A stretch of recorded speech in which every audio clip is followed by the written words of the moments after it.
Halo, Assalamualaikum. Kita masuk ke pelajaran agama Islam ya sekarang. Nah, setelah minggu lalu kita belajar tentang keteladanannya Nabi Ibrahim alaihissalam, sekarang kita belajar tentang keteladanan dari kisah Nabi Ismail alaihissalam. Jadi Nabi Ismail alaihissalam ini adalah anak dari Nabi Ibrahim alaihissalam dengan Siti Hajar. Nah, jadi Nabi Ibrahim itu kan istrinya ada dua. Yang pertama dengan Sarah, dan beliau tidak memiliki keturunan dengan Sarah, sehingga menikah dengan Siti Hajar dan diberi keturunan yang diberi nama Ismail. Nah, Nabi Ismail ini lahir di Kanan ya. Pada suatu hari itu Allah menguji Nabi Ibrahim untuk memboyong Ismail kecil dan Siti Hajar ke tempat yang tandus. Nah, di tempat yang tandus itu tidak ada tanaman, tidak ada air, tidak ada buah-buahan. Pokoknya benar-benar tandus dan sepi, tidak ada orang ya. Nah, karena penasaran, Siti Hajar pun bertanya kepada Nabi Ibrahim alaihissalam, mereka itu akan pergi kemana, sedangkan di situ itu tidak berpenghuni, dan terus mengulang pertanyaan hingga akhirnya keluar pertanyaan pamungkas, apakah Allah yang memerintahkan kamu? Tanya Siti Hajar. Nabi Ibrahim pun mengiyakan. Lalu dengan keyakinannya pun Siti Hajar menjawab bahwa Allah tidak akan menelantarkan mereka meskipun mereka berada di lokasi yang sangat tandus.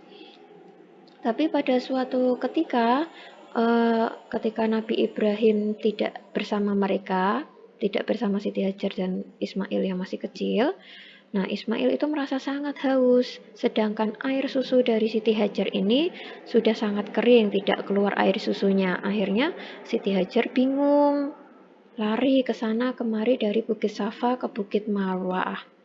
Nah, ketika Siti Hajar lari dari Bukit Safa ke Bukit Marwah, Nabi Ismail kecil ini terus menangis sambil menghentak-hentakan kakinya ke tanah ya.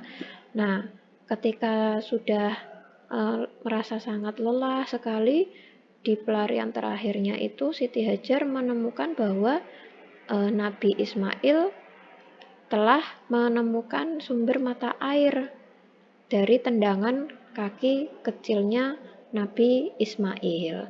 Jadi di situ Siti Hajar pun bergumam zam zam zam, yang artinya berkumpul, artinya airnya itu mulai berkumpul karena tendangan dari kaki kecil Ismail. Nah, sehingga di situ disebutlah dengan air Zam-Zam.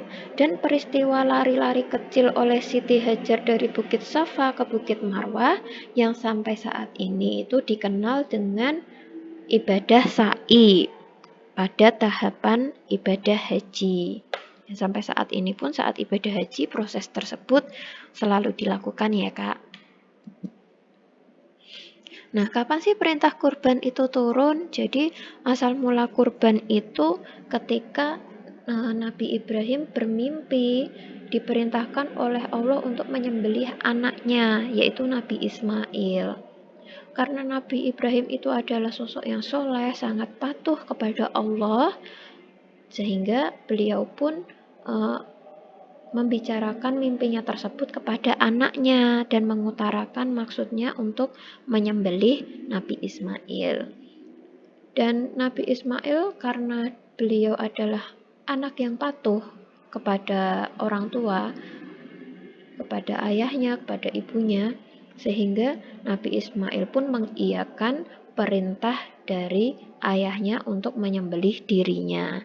Jadi Nabi Ibrahim pun membawa Nabi Ismail ke perbatasan Mina dan Musdalifah. Jadi menurut catatan sejarah itu lokasi penyembelihannya itu berada di Jabal Kurban, masih dekat dari tempat peristiwa iblis menggoda Nabi Ibrahim supaya membatalkan penyembelihannya. Nah, tak tinggal diam, kemudian Nabi Ibrahim pun menyembelih Nabi Ismail dengan batu yang dikenal dengan sebutan lempar jumroh. Jadi lempar jumroh itu asal mulanya dari kegiatan Nabi Ibrahim yang menyembelih Nabi Ismail ya.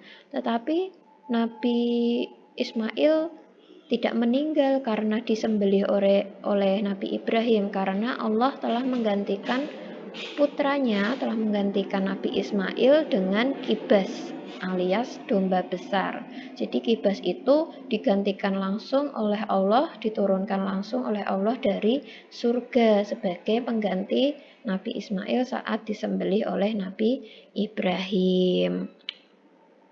Nah, perintah Allah untuk Nabi Ibrahim tidak sampai di situ ya Kak. Jadi Allah itu juga memerintahkan Nabi Ibrahim untuk membangun Ka'bah sebagai rumah ibadah pertama bagi manusia. Ia membangun Ka'bah langsung di bawah perintah Allah melalui perantara awan, dan di situ ia juga dibantu oleh anaknya yaitu Nabi Ismail.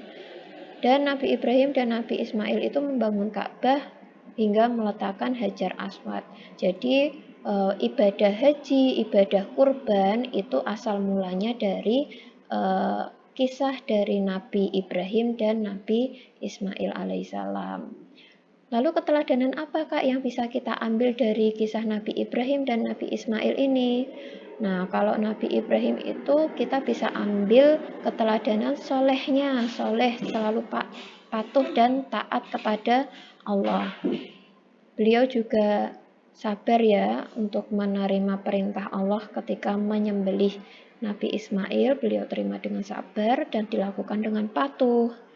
Begitupun dengan Nabi Ismail, beliau menjadi anak yang sangat patuh kepada orang tuanya. Ketika dia diperintahkan untuk mau disembelih oleh ayahnya, beliau pun mengiyakan langsung karena itu memang perintah dari Allah. Jadi Nabi Ismail bisa kita ambil keteladanannya yaitu sifat solehnya, kemudian sifat ikhlasnya ya. Jadi beliau itu ikhlas ketika hendak disembelih oleh ayahnya gitu. Untuk keteladanan yang lainnya, silahkan kalian bisa tuliskan sendiri di bukunya dari kisah yang sudah Kak Eva ceritakan ini ya. Bisa ditulis di buku catatan kalian masing-masing. Oke, sekian untuk keteladanan Nabi Ibrahim dan Ismail yang bisa kita ambil hari ini. Terima kasih. Wassalamualaikum warahmatullahi wabarakatuh.